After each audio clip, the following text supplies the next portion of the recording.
Thank you. Thanks very much, and thanks for the invite to come down and talk. So it's very like Davy and Kim. We're interested in fully integrated, cooperative, and affordable housing, and we've started in Dublin, in Poppentry. Our vision is to provide, as I say, fully integrated, cooperative, affordable homes in sustainable communities around the country. And the mission is really just an expression of that. It's doing what we say in the vision. This is just some photos as we go through the talk of some of the houses in Poppentry. So the O Cualann model, so what is it? So fully integrated, what do we mean? We mean mixed income, mixed age, mixed ethnicity, mixed mobility, mixed needs, right across the spectrum. When we talk about cooperative, what do we mean? Well, the community comes together in advance.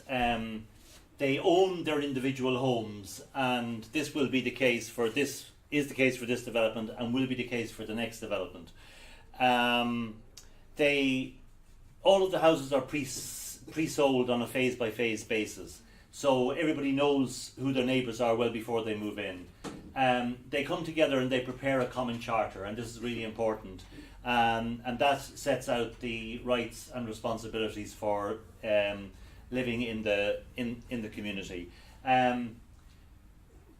We who are managing the process, if you like, we have a commitment to stay involved as much as the community want us to stay involved. Okay, so we say that we're available for community development issues going into the future, and one person from each of the communities will act as a director or a member. If they don't want to be director, they can be a member of O Cualann, and will attend board meetings, etc.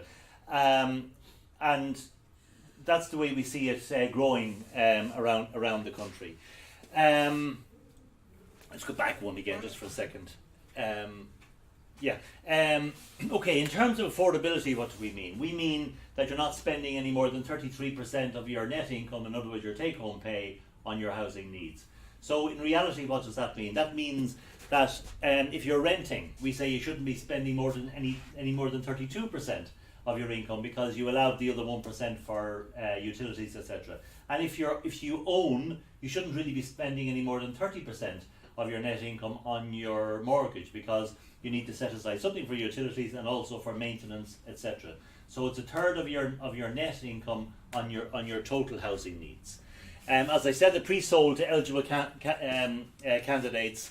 In the case of the owner-occupied. Now, we will be doing affordable rental as well. We don't have a scheme to go just yet, but we will be involved in that, and we will be involved in co-ownership, we hope, if the finances, if the people providing the finances will allow it, and I'll explain that a little bit later.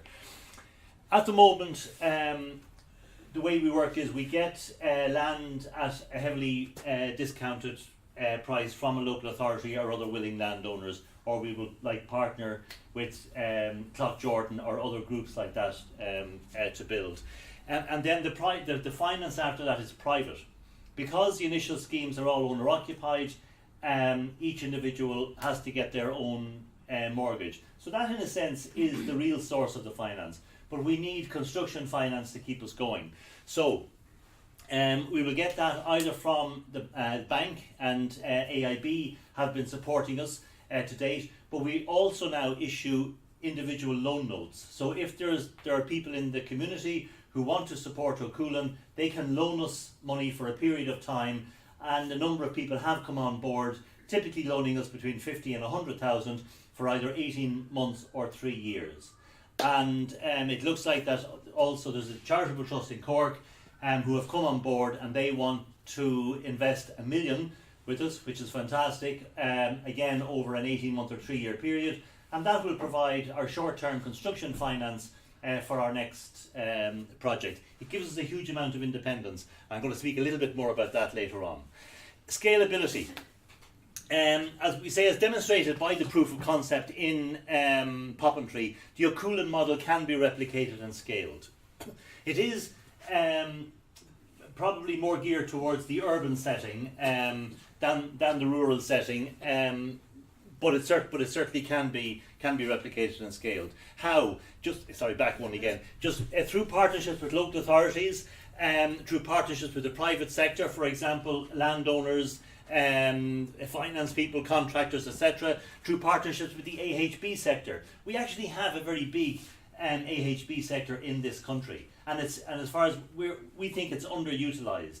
And the other housing associations, we firmly believe, should be involved in the affordable sector.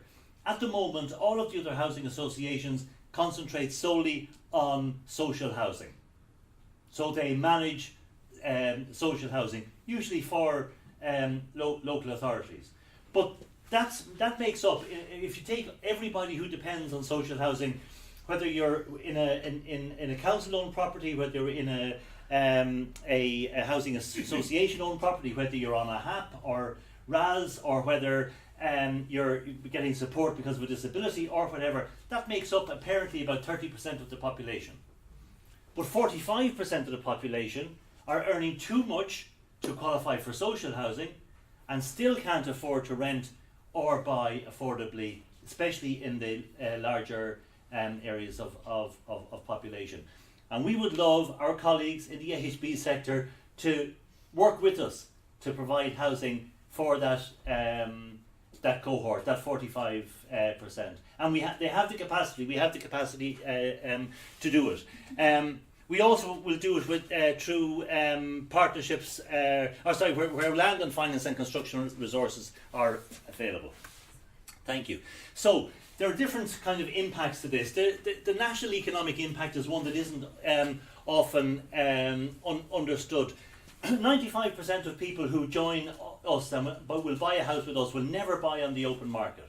If they don't buy from us, they will be renting, or they will move away, or whatever. And yet, for every house that every member that buys with us, around 50,000 goes to the government in tax, in VAT, in the PAYE, PRSI, all of that from the construction process.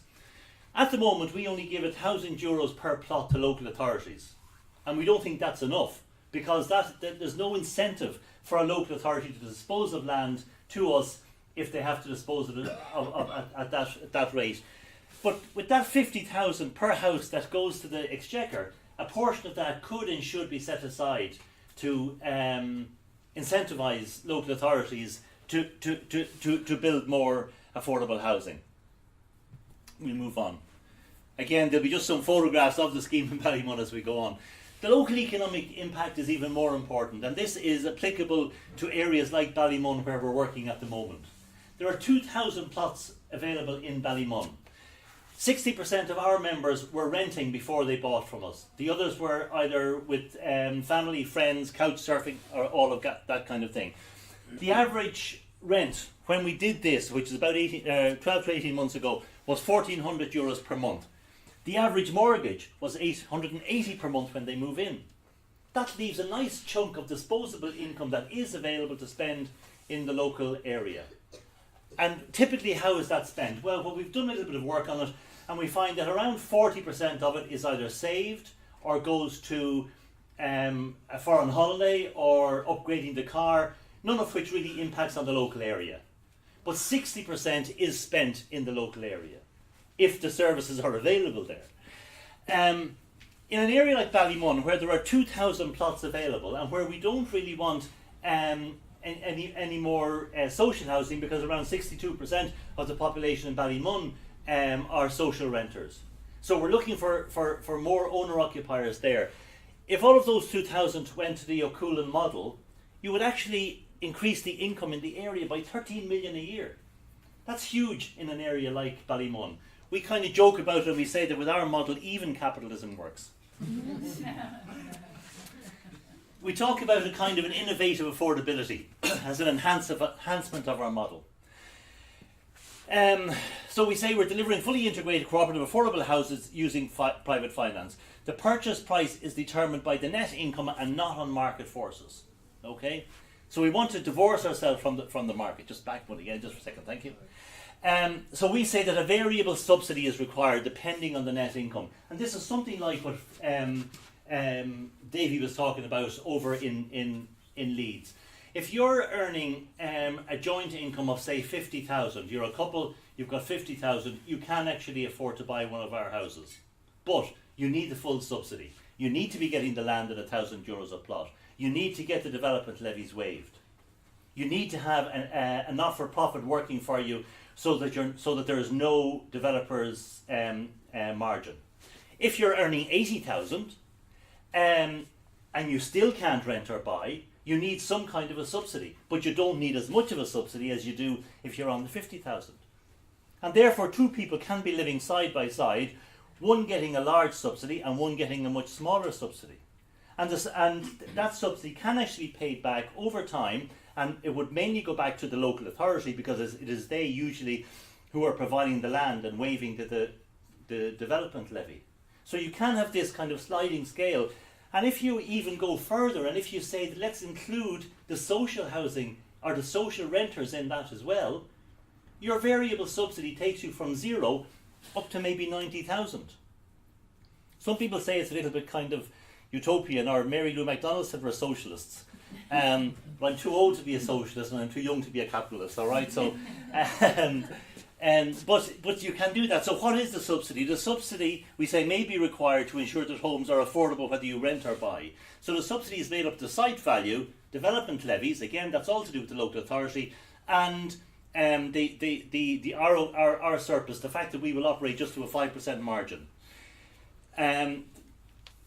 Move on, yeah, thanks very much. But what are the obstacles? The obstacles are land. Davy is lucky they have land in Cloughjordan, and we're delighted to work on behalf. But everybody else, all of us else, we're all looking for land to build, and there is land available. Like the local authorities have a lot of land, but the state owns a huge amount of land all around the country. We give an example of Greystone, which is beside us in Bray.